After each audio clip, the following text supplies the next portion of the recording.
Mac Mini not waking up from sleep? Many users face this issue and think it's a major problem, but the solution is usually simple. This usually happens because of power settings, connected devices, or software glitches.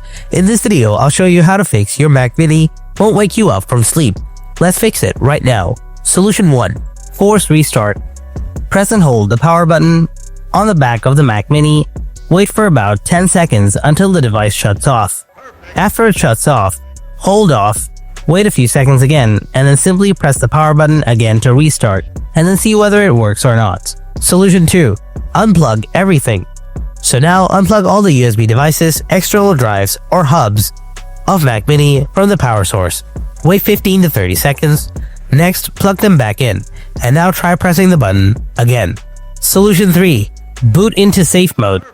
Turn off your Mac. If you are unable to shut down due to some startup issues or phrasing issues, then press and hold the power button for around 10 seconds to power off.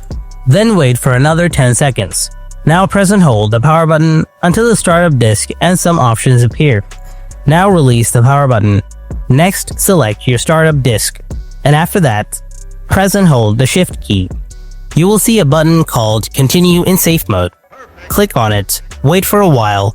You will see your login screen, and after successfully doing it, you can see a red color Safe Boot text in the top right corner. Now log in to your accounts, and that's it. Hope your issue is fixed by now. If you found this video helpful, then don't forget to hit that like button. Thanks for watching. I'll see you in the next video. Until then, stay tuned and take care.